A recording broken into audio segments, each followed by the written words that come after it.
Today is the first day of this August 1980 7-day sesshin. Before starting with Teisho, let us say a few words about listening to Teisho. To take a comfortable posture at the beginning of the Teisho, which one can hold for a while. If there's discomfort arising, then to change the posture, not to make a problem out of it, but to do so quietly.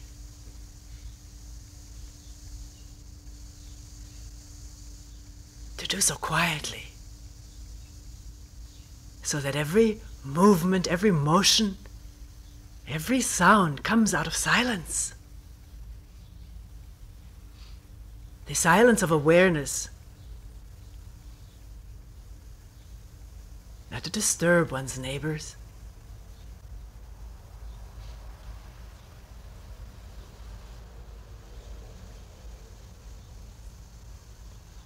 In listening to Teisho, this is always called 1/3 of a sesshin. Not that the sesshin can be divided, and yet one talks about 1/3 being zazen, 1/3 doksan, 1/3 Teisho, which means Teisho is Teisho.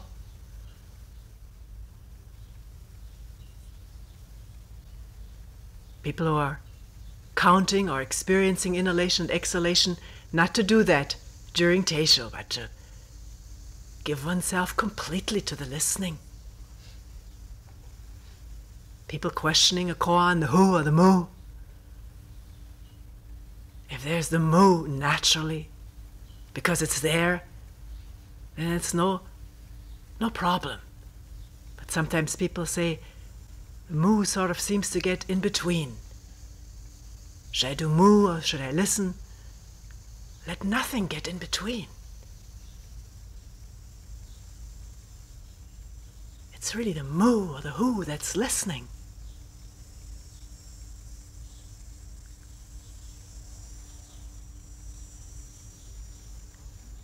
Teisho is not just sitting back. We don't have armchairs or the backrest. Teisho is work. Not just work for the teacher, who works arduously during Teisho, but for each one who is listening. Can there be that same intensity? Not just listening to the sound of the words or the meaning of the words, but to look into oneself deeply, to see if one can discover the truth of the words, the truth behind the words.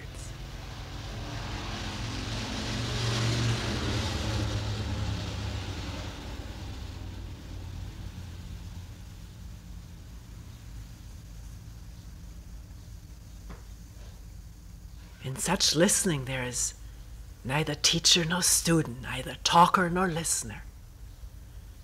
Because in that there is no division.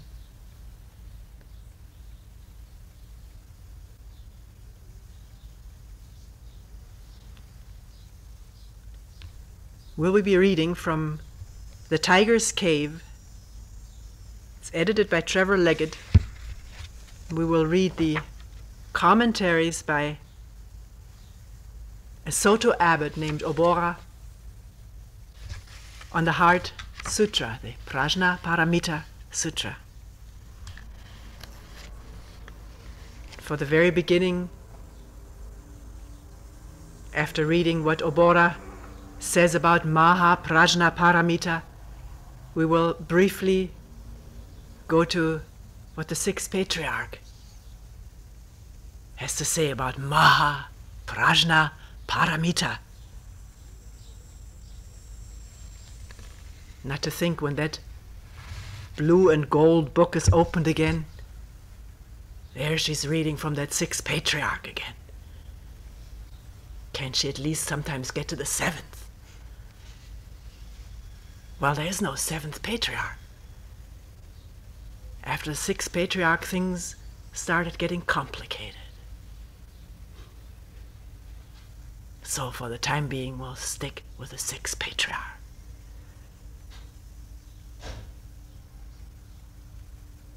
One doesn't just listen to the words. And those words are always new. Because one discovers something within oneself that one hasn't discovered before.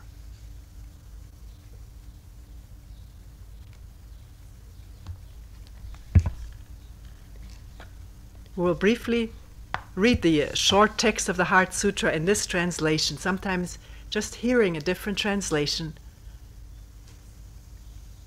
is a change, because one becomes so mechanical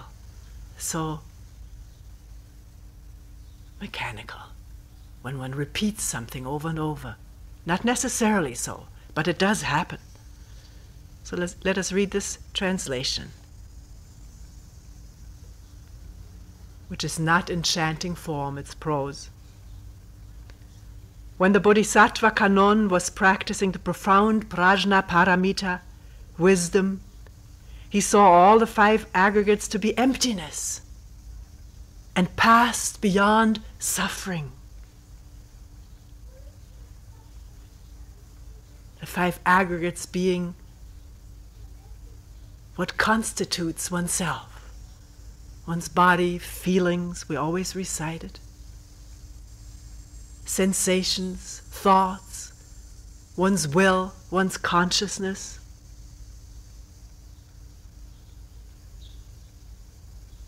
choice, judgments, like and dislike, the body, the sense organs, and what one sees. All of this subsumed under the five aggregates.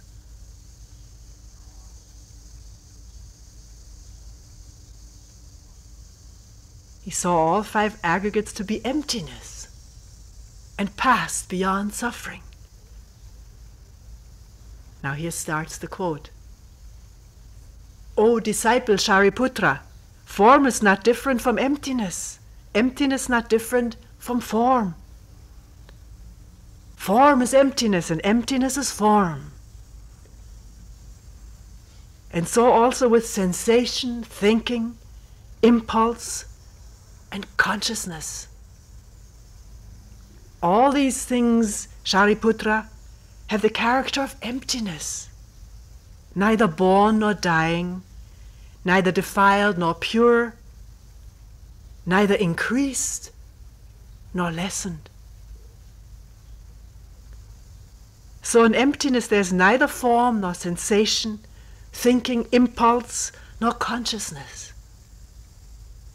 No eye, ear, nose, tongue, body, nor mind. No form, sound, smell, taste, touch, or object of mind. No element of I, nor any of the other elements, including that of mind consciousness. No ignorance, no extinction of ignorance,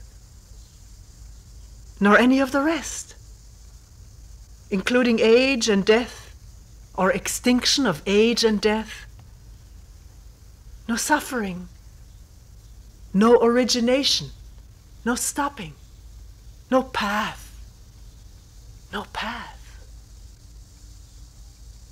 no wisdom, no attainment. The Bodhisattva, since he's not gaining anything, by the prajna paramita has his heart free from the net of hindrances. And with no hindrances in the heart, there is no fear. Far from all perverted dream thoughts, he's reached ultimate nirvana. By the prajna paramita, all the Buddhas of the three worlds have the utmost right and perfect enlightenment. Know then that the prajna paramita is the great spiritual mantra, great radiant mantra, supreme mantra, peerless mantra, which removes all suffering, the true, the unfailing. Mantra of the Prajnaparamita is taught, and it is taught thus: gone, gone, gone beyond, altogether beyond, awakening, fulfilled.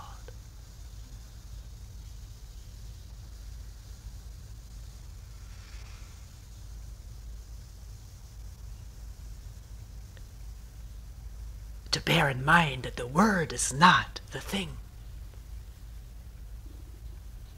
or the no thing.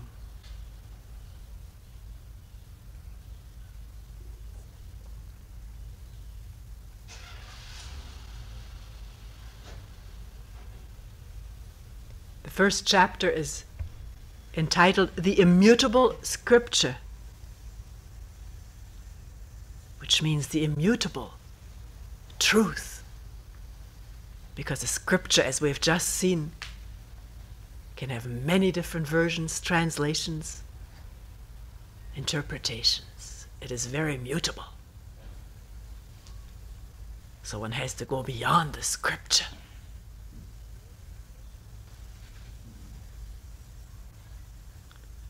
A word on the full title of the sutra.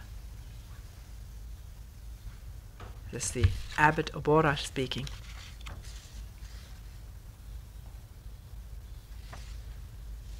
Which is Maha Prajna Paramita Heart Sutra. The first three words are Sanskrit. Maha literally meaning great. Prajna meaning wisdom. And Paramita meaning having reached the farther shore. Maha here has the sense of the ultimate. Prajna means wisdom in the Buddhist sense, namely negation of all things. Not the little intellectual wisdom of the world. So Mahaprajna means, by the knowledge of ultimate emptiness, to make all things emptiness. Through the power of great wisdom, which makes absolutely everything emptiness, to cross over to the other shore. Param Ita.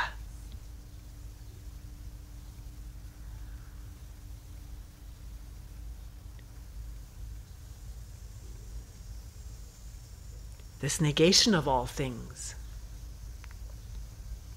does not mean negativism or nihilism.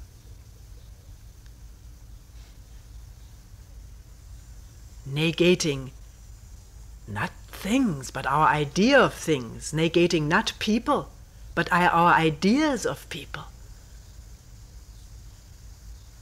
Our old entrenched notions and images. But what people are like, what things are like, what we are like, which keeps us out of touch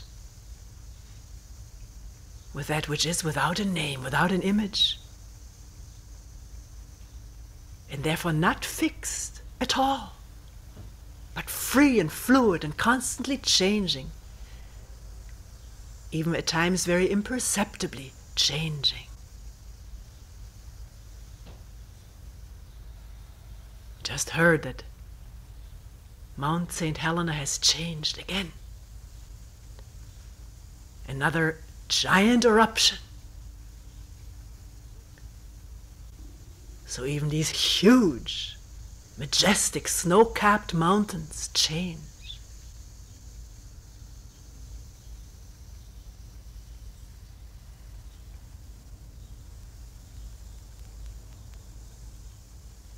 No matter how much we may cry,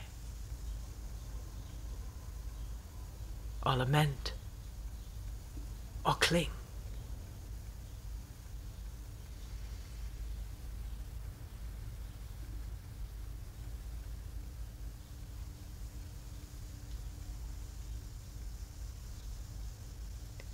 Obora continues, when it is said to make everything emptiness, what is meant is human life, our actual life in society, with our crying and laughing, elation and sorrow. In Buddhism, this life is called the world of birth and death. Buddhism, Obora says, is the desire to make this world emptiness and to live as far as it may be possible without holding anything in the heart, in emptiness.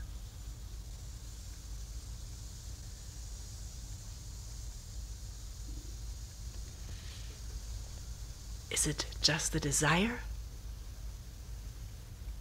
to make things emptiness? One may desire that so one doesn't bump oneself against the hardness, the edginess of things.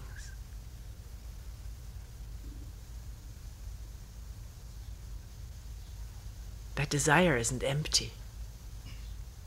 There's a motive in it. One wants something better for oneself.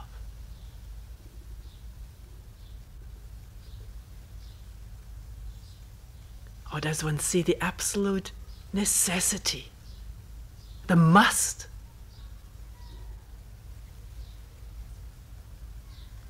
of seeing through things which hold one tied up in knots, in confusion? Seeing through oneself.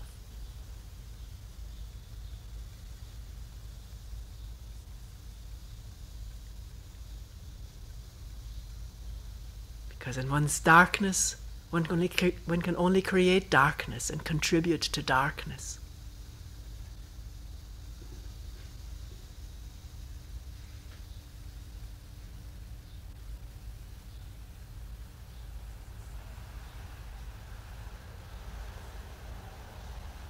To live as far as may be possible without holding anything in the heart.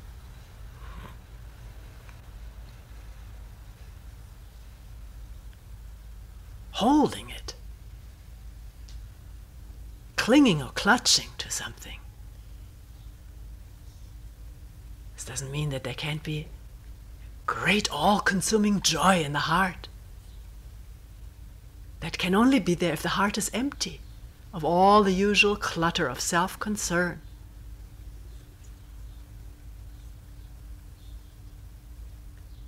When the heart becomes a clothes closet, where one always changes clothes, so concerned with what to wear, to get a new wardrobe, to feel fresh and new. And yet not to get rid of the old one either. It may come in handy sometime. The closet gets fuller and fuller.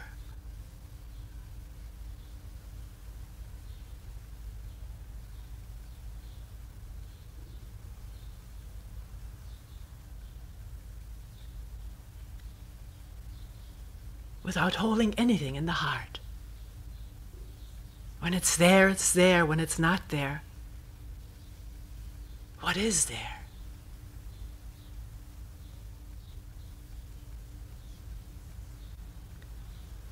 Obora continues to seek to do that, to become like that, is the manifestation in the heart of the power of wisdom, power of knowledge of ultimate emptiness.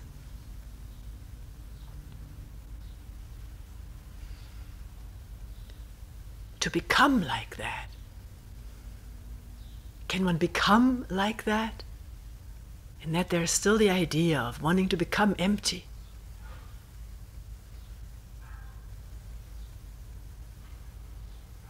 Which is an idea, a thought, which fills one with ambition for that. To see the ambition, to see this desire.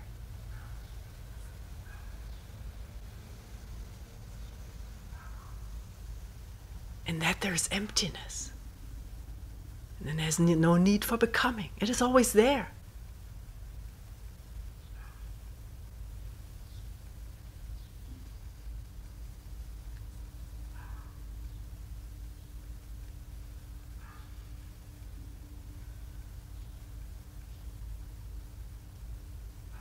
Does a bud become a flower? Does the flower become the seed? Does the seed become the new flower? Or is this the process of thinking about it?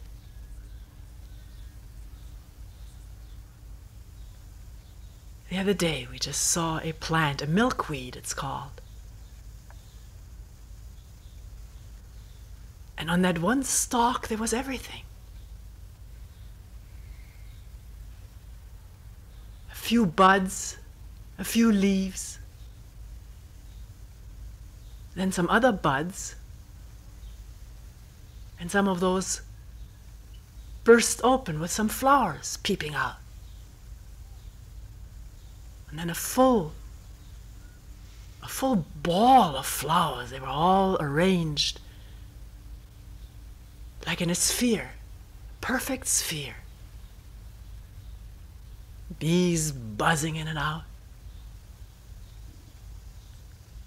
And then a little bit lower on the stalk, some of those flowers, they weren't flowers, it was shriveled, brown, dry, crisp.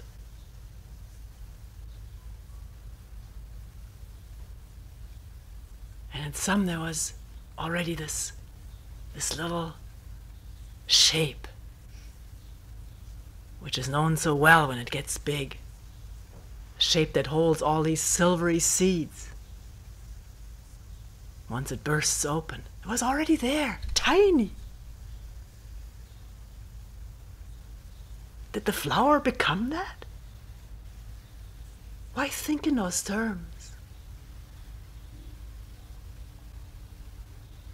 It was there. Small ones, larger ones, big ones.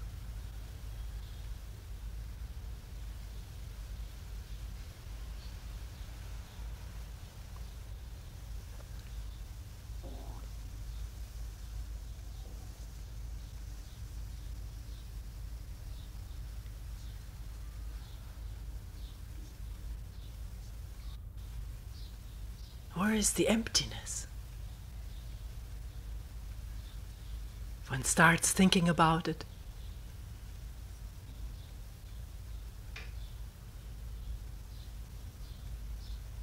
Biologically or wanting this thing or wanting to get rid of it. After all, it's only a milkweed. We're getting more and more of these around here. They're taking up space where we could have grass. And there's no emptiness. But to see that with nothing in the heart, no one's seeing it, it's just there.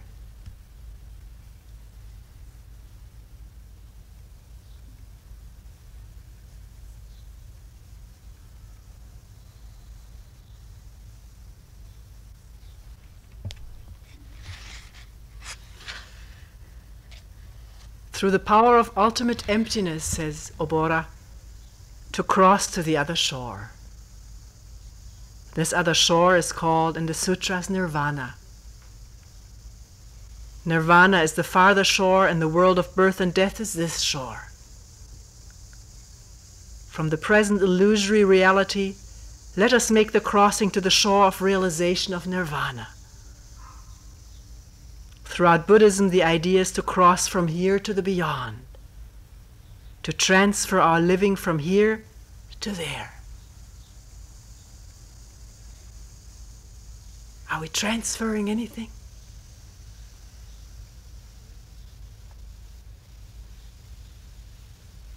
Is there any here and there? This must be found out by each individual human being. Certainly one knows one is immersed in this stream of becoming, the stream of wanting, the stream of fearing, the stream of sorrow.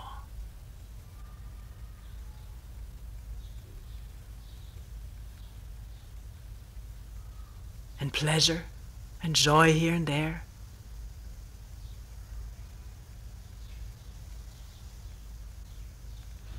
What is that stepping out of the stream? Or is there any stepping out?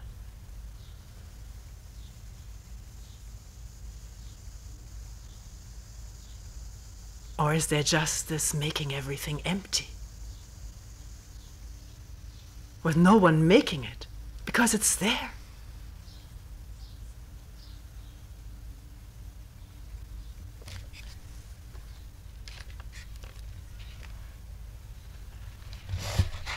Let us read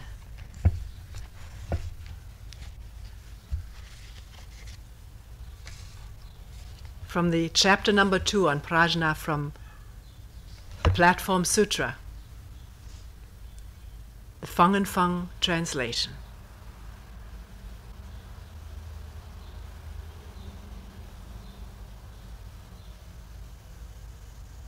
Master addressed the large gathering, saying, "Let everyone calm the thoughts of his mind, and we will consider the Mahaprajna Paramita."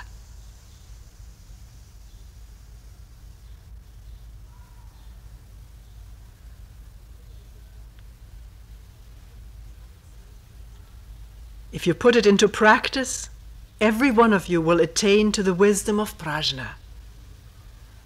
So you must listen attentively with an undivided mind while I explain it to you.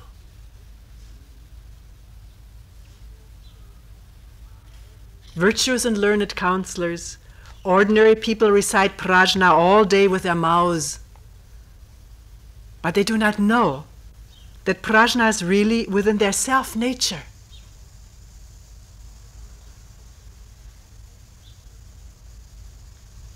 This is like expecting the talk of food to fill the stomach.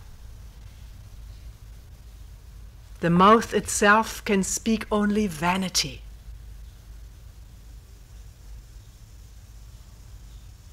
And by such means you cannot realize your own nature in 10,000 kalpas.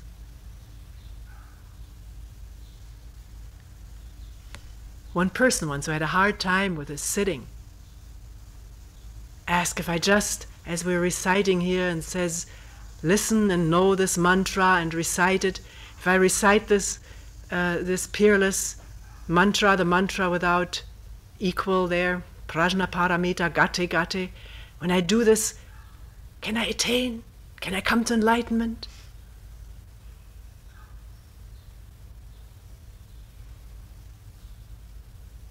A restless, agitated mind asking this question. An impatient mind. An escapist mind.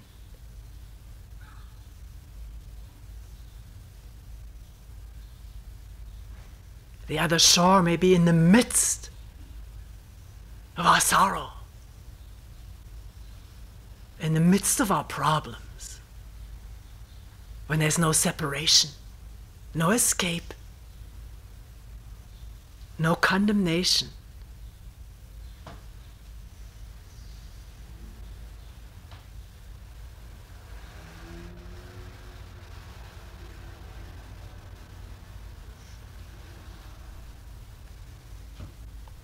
Virtuous and learned counselors, Mahaprajna Paramita is a Sanskrit term meaning the great wisdom for crossing to that opposite shore. But this requires practice in one's mind rather than just saying it with one's mouth.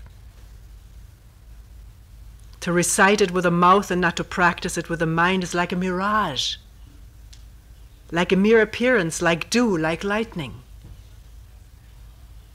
But to recite it with the mouth and to practice it in the mind, that is to have the necessary harmony of mind and mouth.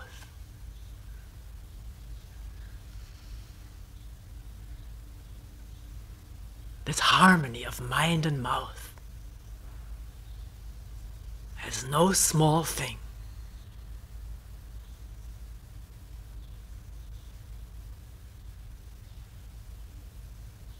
Not to say one thing and to do differently. To see that one says one thing and acts differently. The discrepancies between our words and actions.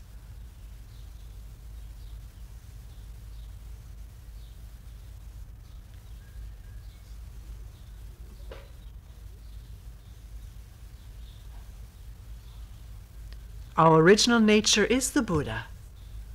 And apart from our nature, there is no other Buddha. So what is the meaning of this word Maha? Maha means great. As the capacity of the mind is great, it is like the infinite space in its retention of men and matters.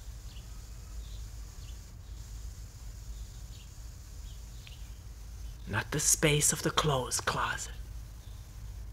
There must be a stepping out of the clothes closet, a breaking down of the walls, an opening of doors and windows. Maybe just a peephole at first.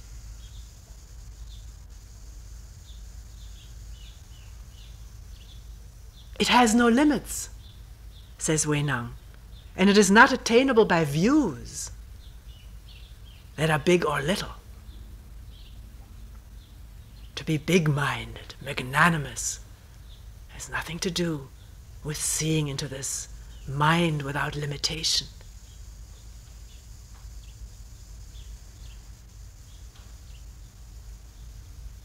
It is not high or low, long or short, nor is it angry or happy.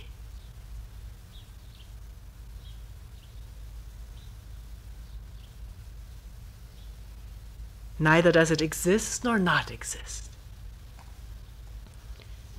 It is neither self-righteous nor is it critical of others. It does not have graduates and it does not have beginners.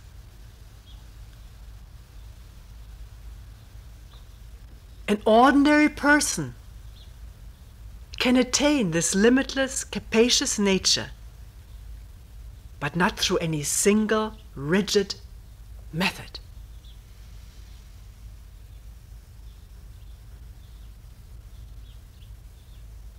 So often one is practicing so rigidly. The whole body manifests this rigidity, this self-control.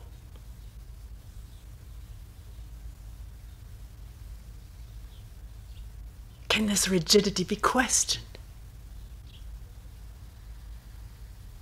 Like everything else, every state of body-mind, move. Who?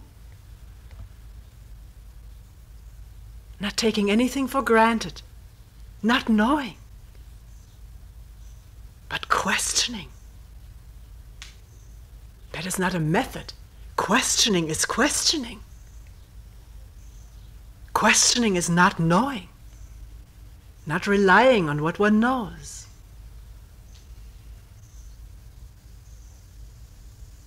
In that the rigidity melts.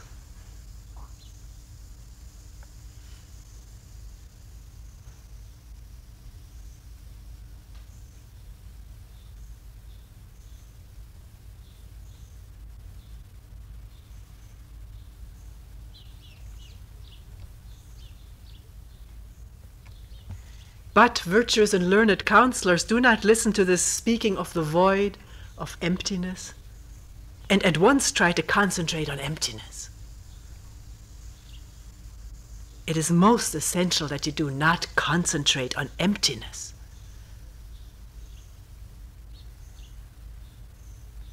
For if you misinterpret the spaciousness of the self-nature to be just sitting with an emptied, blank and vacuous mind, then you're actually manifesting the void of total amnesia.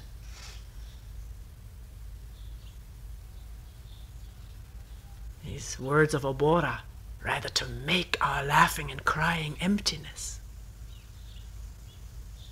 Question into it, question through it, to see through it. Not to be completely wound up in it. As long as one is that, there is no emptiness. But can there be an awareness of that? Being so wound up in a problem, in a worry. And in that seeing, there being no criticism of that. Can that awareness be empty, regardless what appears in it?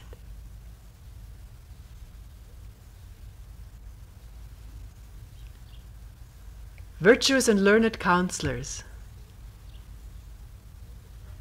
the vastness of universal space can contain the 10,000 things of every shape, form, and symbolism. The sun, the moon, the stars, the mountains and rivers, the great earth with its springs, streams, and waterfalls, grasses, trees, and thick forests, sinners and saints.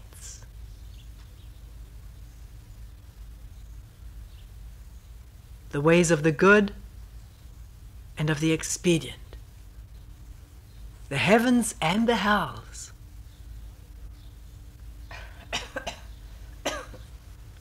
all the great oceans, and Mount Sumeru. Mount Sumeru being in ancient mythology that huge mountain, which is the world axis which holds this whole universe together, and also frequently, particularly by Wei Nang, used as a symbol for the ego, which is always so grandiose, looking down on others, or looking down on oneself. This is also an act of ego, looking down on oneself, putting oneself down. Just as much an act of ego as making one into something, making oneself into something. That ego, that Mount Sumeru, cannot discern emptiness because it's concerned with itself. But emptiness can contain all that without being stained, defiled, or stained by it.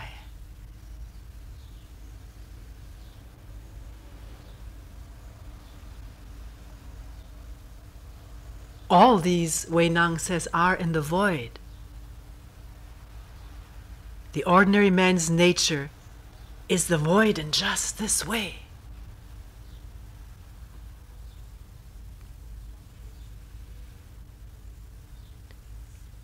If one's self-nature can contain the 10,000 things, it is great.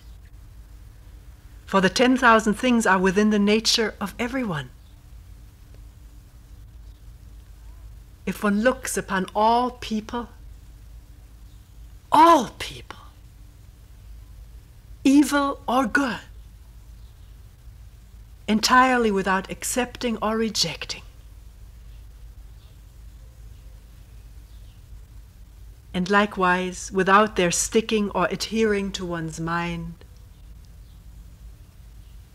then the mind has this capacity of space, and we call it great.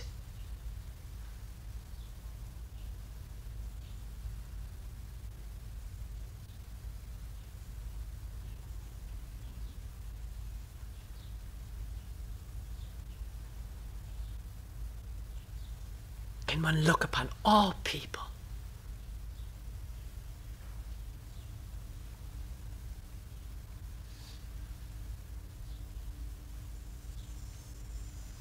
without accepting or rejecting, evil or good?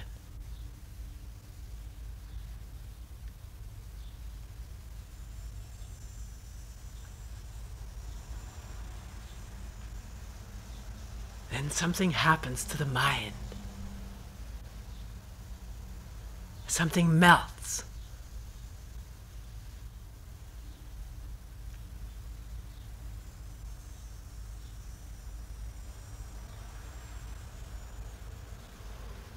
Because one sees everyone the way that one is. And one acts accordingly.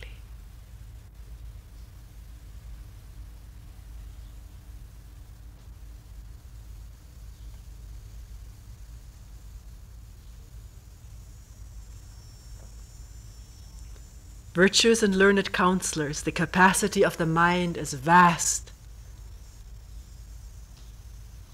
completely pervading the Dharma Dhatu means everywhere. Use it, and immediately there's complete and clear-cut understanding.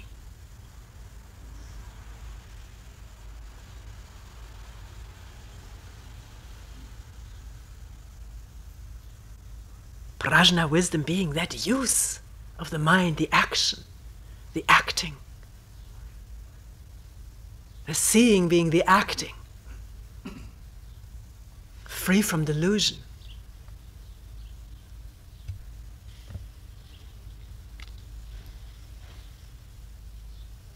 Rightly used, one then understands all things.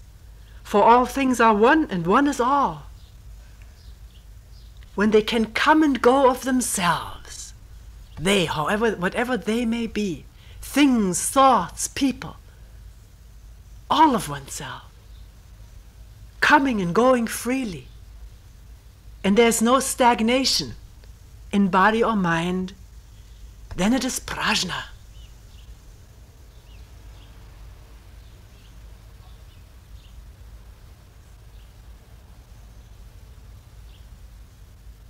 So to become aware of the stagnation, not to lament it or bemoan it, but become aware of it, and then to practice right there, in the midst of it. Hu, mu. Not to think one must first be rid of this stagnation before one can properly practice.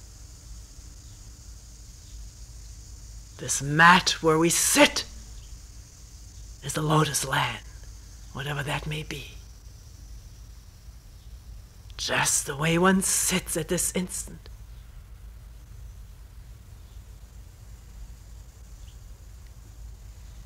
There's no judgment, no wanting to avoid it or skip it or escape from it or hold on to it.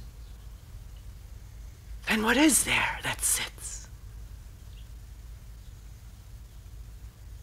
Moo, hoo. Not knowing.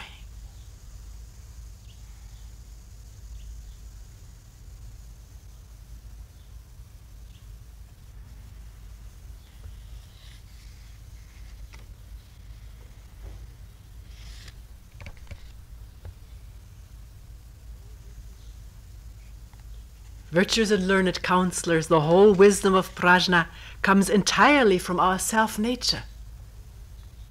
Doesn't come from outside and enter into us.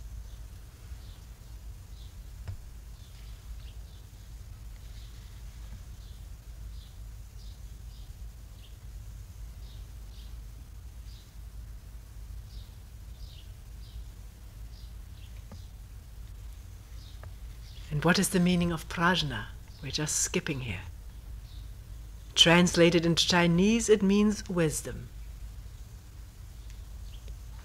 At all times and places. At all times and places. Not just good times or good places. At all times.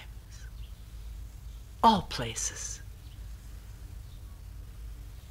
Whenever the momentary succession of our thoughts is not ignorant.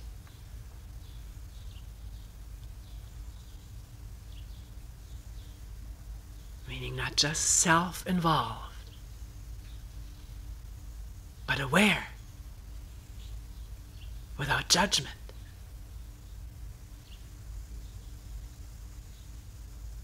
And we constantly practice wisdom, which is this non-judging awareness. This is the working of prajna. With a single ignorant thought, prajna comes instantly to an end. With a single wise thought, prajna instantly arises. Wise here not being wisdom one has learned, which has been handed down to one, the words of the Buddha. Wise meaning no sense of me and you, my advantage or my sorrow versus your good state of being. No division. No me. Or full awareness of the me without judgment. Judgment again being the me.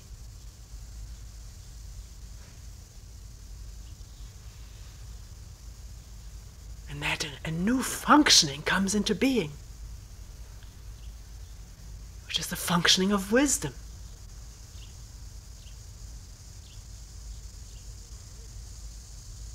Fresh wisdom, not accumulated, old, dusty, stored up wisdom.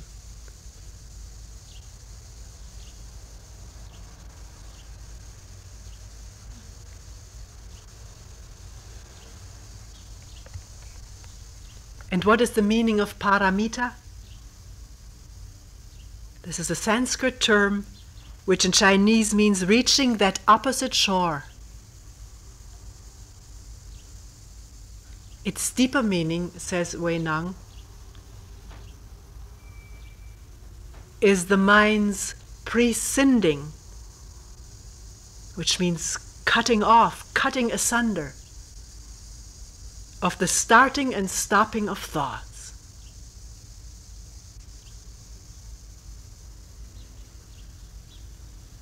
When we attach our minds to circumstances, the starting and stopping of thoughts begins.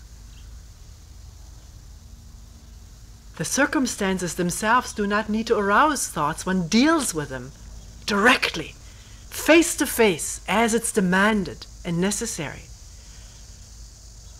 But if one starts to label and call it by names, bad situation and this and that, difficulty, then immediately comes a thought and a mood and a judgment and the whole thing. And we think we have to stop all that, which is a new thought starting and a new mood, getting more discouraged at ourselves, the discouragement arousing new thoughts. Shouldn't be discouraged in a sesshin, I may affect others. Then comes depression over affecting others. Infinite cycle.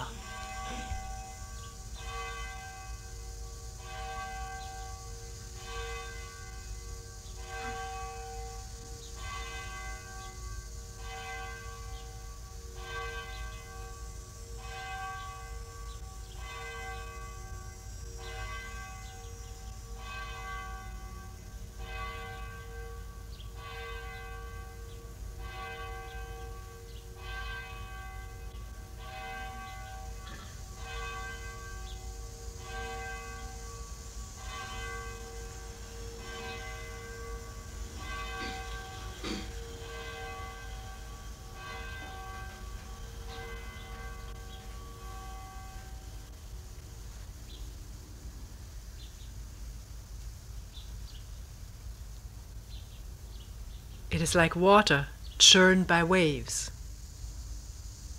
And this is to be on this shore.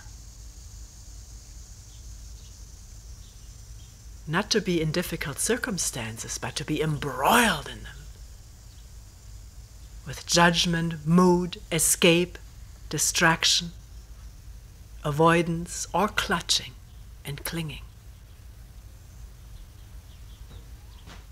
It is like water churned by the waves, and this is to be on this shore. To let go of circumstances,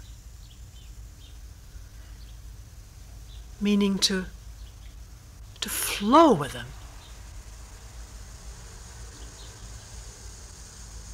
Or it may be possible to walk away from them without any further ado.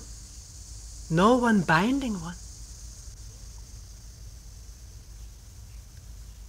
To let go of circumstances, to be without the starting and stopping of thoughts about them.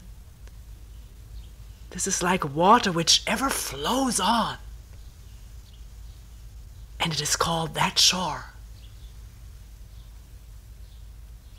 And hence the term paramita.